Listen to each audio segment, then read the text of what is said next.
Falhas de segurança em série, migração em massa de usuários, processos judiciais e a completa perda de credibilidade. É assim que muita gente descreve o LastPass hoje. Um serviço que já foi considerado o melhor gerenciador de senhas do mercado, mas hoje está passando por uns maus bocados. Mas como que uma empresa com tanta fama, com tanto reconhecimento, chegou aí no fundo do poço? Nessa playlist, nessa série de vídeo aqui chamada Privacidade Revelada, nós analisamos os bastidores das empresas e hoje nós vamos analisar os bastidores dessa ascensão histórica e meteórica para descobrir os erros que levaram à queda e à decadência do LastPass e porque você não deveria usar o LastPass como gerenciador de senhas. Fica comigo até o final do vídeo para entender o porquê.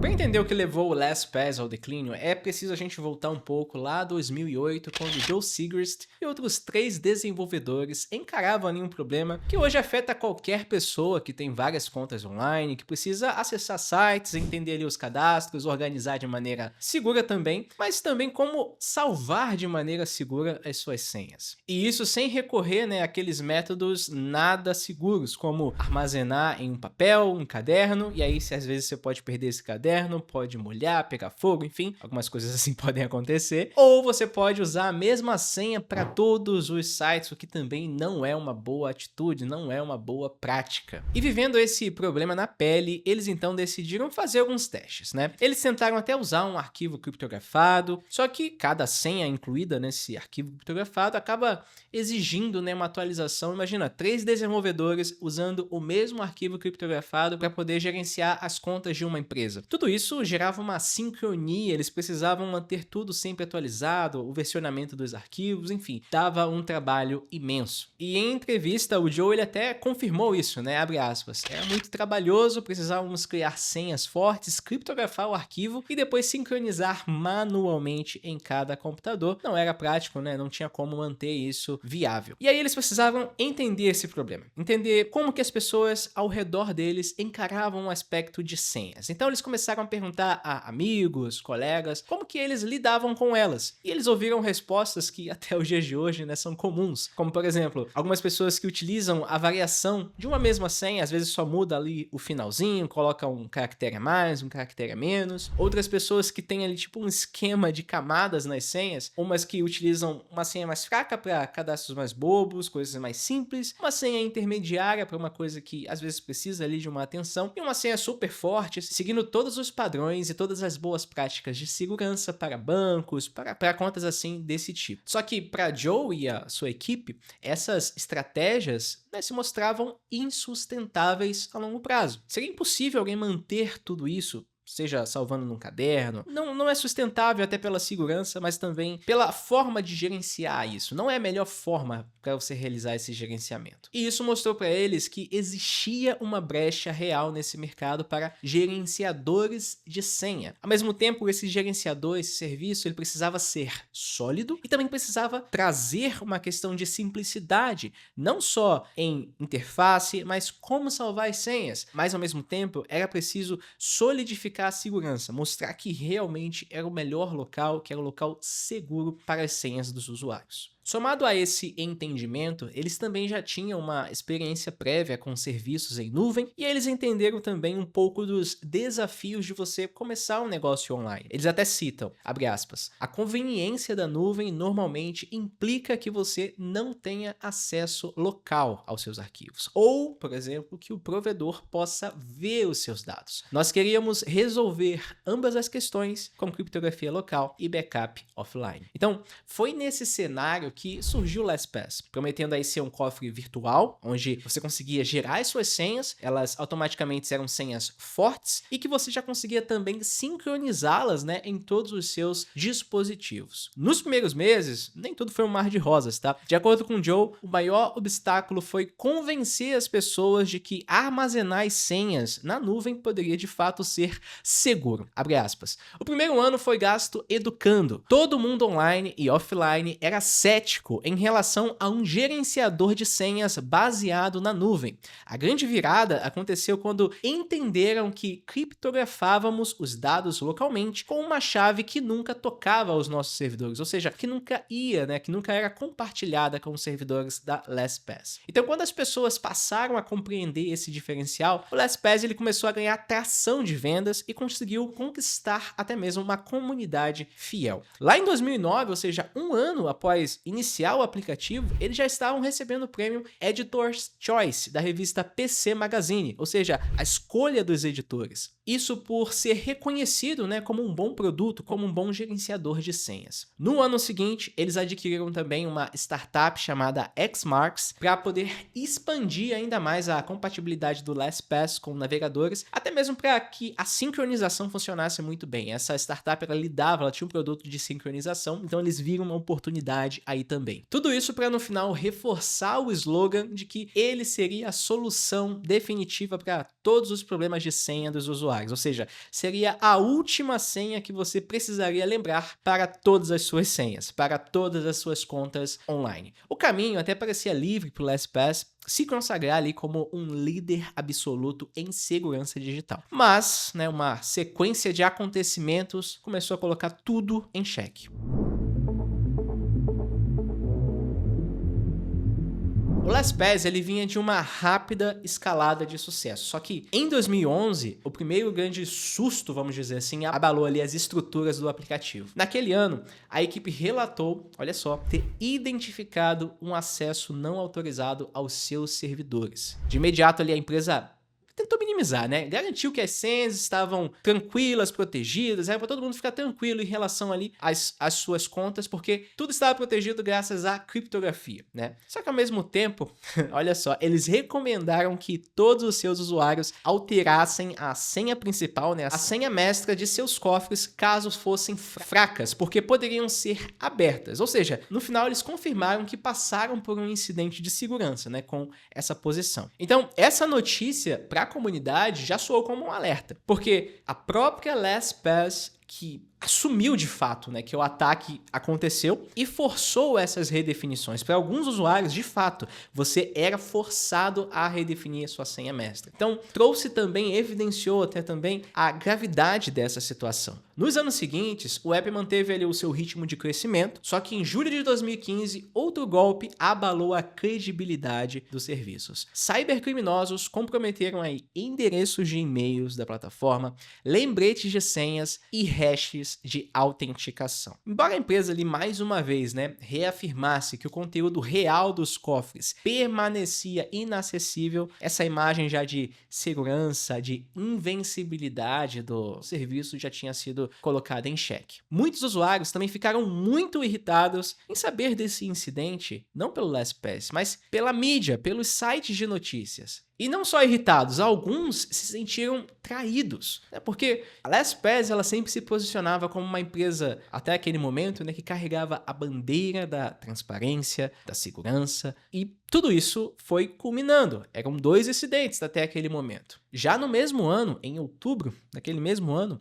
veio a notícia da aquisição e integração do LastPass pela LogMeIn, num negócio avaliado em 110 milhões de dólares. Só que o que deveria ser colocado como um momento de celebração, seria uma vitória, Eles estavam recebendo esse reconhecimento e integrando, fazendo parte de uma empresa ainda maior. Só que isso acabou levantando mais incertezas entre os usuários. Sabe por quê? Porque primeiro a gente já tinha um cenário geral de instabilidade, porque fazia pouco tempo, em relação aos problemas de segurança, e ainda surgiram questionamentos sobre a nova proprietária, sobre a LogMeIn. Ela era conhecida por fornecer soluções de acesso remoto, mas também por ter feito uma medida impopular, por ter feito uma sacanagem de verdade. Em 2014, a empresa havia descontinuado, do nada, o LogMeIn Free. Eles tinham 2 produtos, o LogMeIn Free e o LogMeIn Pro. Ambos os produtos funcionavam para acesso remoto, como se fosse ali um TeamViewer, um Anydesk, alguma coisa assim. Imagina do nada, você tem uma empresa, tudo usando o LogMeIn no plano gratuito, você, presta suporte de TI, e aí do nada a empresa simplesmente muda as regras do jogo e te dá apenas 7 dias para você atualizar, caso você queira continuar trabalhando. Ou seja, você nem teve tempo para se preparar, né, para essas mudanças. Então, pegou muito mal. E aí, com essa fama da LogMeIn, muitos temiam que a mesma estratégia seria aplicada ao LastPass. Só que foi isso que aconteceu. As suspeitas não demoraram a se confirmar. Logo em 2017, a plataforma implementou mudanças radicais em sua estrutura de planos, ou seja, recursos antes que eram gratuitos passaram a ser exclusivos do plano Premium. E o preço também foi uma coisa de outro mundo, tá? Eles praticamente dobraram. E essa decisão revoltou ainda mais a comunidade. Só que apesar de tudo isso estar acontecendo, sim, houve um espaço para concorrentes crescerem no mercado, mas ainda assim o LastPass permanecia entre os gerenciadores de senhas mais usados ali no mercado. Mas não duvide, pessoal, aquilo que está ruim sempre pode ficar pior, infelizmente. E em 2022, ninguém saiu ileso.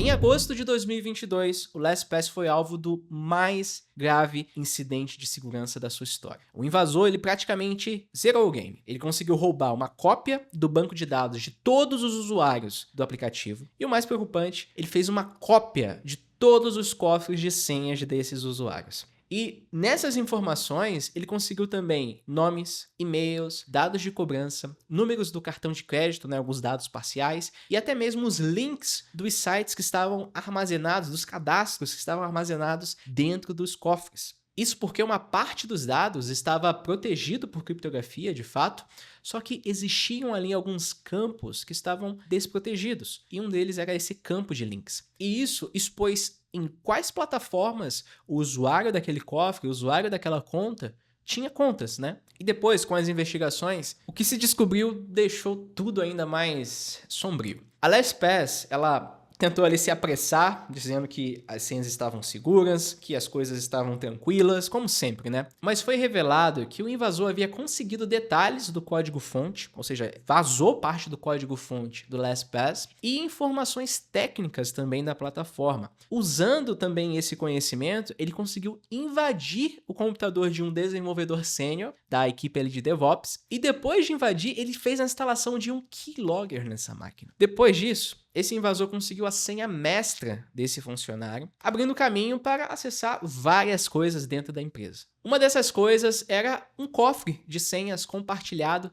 entre os setores da empresa, e com esse acesso desse usuário, ele conseguiu as senhas, as chaves dos buckets S3 do aplicativo, ou seja, os repositórios onde estavam os arquivos, onde eram mantidos os arquivos do app na infraestrutura de armazenamento da Amazon, né? Na cloud da Amazon. E geralmente esses S3 eles são usados para backups, grandes volumes de dados, e não era diferente aqui no LastPass. Com isso, o criminoso ele conseguiu copiar os dados de milhares de clientes, incluindo informações sensíveis que estavam guardadas nesses repositórios, e depois os relatórios também confirmaram o furto de informações sobre o número de rodadas de criptografia usadas por cada usuário. Você sabe que para a maioria dos aplicativos, quando você define a sua senha no seu cofre de senhas, ela é utilizada para gerar a chave que vai criptografar todo o seu cofre. Se ela é fraca, quer dizer que a fechadura do seu cofre, ou seja, ele pode ser facilmente aberto. E aí, com esse número de rodadas de criptografia usada para cada usuário, ele conseguiu fazer uma comparação, usando ali um banco de dados de senha fraca,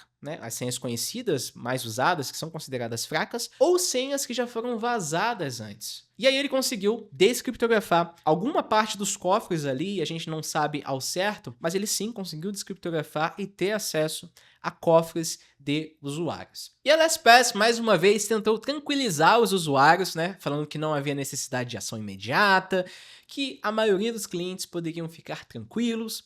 Porém, na época, meio que ficou senso comum que eles estavam mais uma vez tentando diminuir o caso e sim, era necessário se preocupar. E a regra geral que era comentada era assim, pessoal, se você é usuário do LastPass, mude todas as suas senhas armazenadas no aplicativo imediatamente e fique atento também a golpes de phishing. Isso porque os atacantes, eles conseguiram muitos dados, né? Então, e-mail, nome completo, endereço. Então, ele poderia formar algum tipo de e-mail falso para tentar ludibriar ou causar mais algum dano àqueles usuários. Ou, ainda assim, né, abrir conta em algum lugar que não deveria, né, se passar por aquele usuário. Então, ficar atento de maneira geral. E coisas como essa realmente aconteceram. Em setembro de 2023, descobriram-se fortes indícios de que esse vazamento estava relacionado com um roubo de mais de 35 milhões de dólares em uma cesta, né, de criptomoedas, ou seja, de várias criptomoedas. E isso tinha afetado pelo menos 150 vítimas desde dezembro de 2022. E adivinha só um fator comum entre essas vítimas? Quase todas eram usuárias do LastPass. Quase todas tinham um cofre de senhas no LastPass. E as consequências disso tudo não demoraram a aparecer. Em 2023, ações coletivas foram movidas contra a empresa, acusando ela de negligência, né, na proteção dos dados, uma série de coisas. Até aí, a confiança já estava profundamente abalada. Muitos usuários também começaram a migrar para alternativas mais seguras. Só que, ainda assim, apesar disso, uma pesquisa recente aí do ano passado, 2024,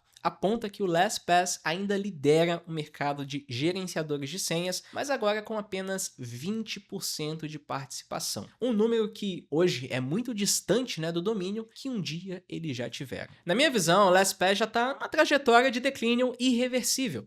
A gente teve esses sucessivos incidentes de segurança que mancharam a sua reputação de forma quase que irreparável. Mas a pergunta que fica não é se a empresa conseguirá se recuperar, mas sim quanto tempo levará até que ela deixe de ser relevante. O mercado e os usuários já começaram a dar essa resposta. Muitos já migraram, muitos já fecharam suas contas no LastPass, mas é só o tempo que dirá o restante dessa história. E se até agora você não usa um gerenciador de senhas, ó, eu preciso te dizer, você realmente precisa de um. Mas, né, como já vimos, não pode ser qualquer um. Hoje nós temos boas opções como Bitwarden, ProtonPass, KeePass. Só que também não basta escolher a ferramenta e achar que está tudo resolvido, né? É fundamental você aprender a usá-la, configurá-la corretamente, entender como funcionam os alias de e-mails, né? Se ela tiver suporte, aproveitar ao máximo, por exemplo, da autenticação de 2 fatores, se ela oferecer, tais outras funções, e aproveitar ao máximo da plataforma, do aplicativo em si. E para isso eu convido você a conhecer a Map Academy. Lá você vai ter acesso a videoaulas, workshops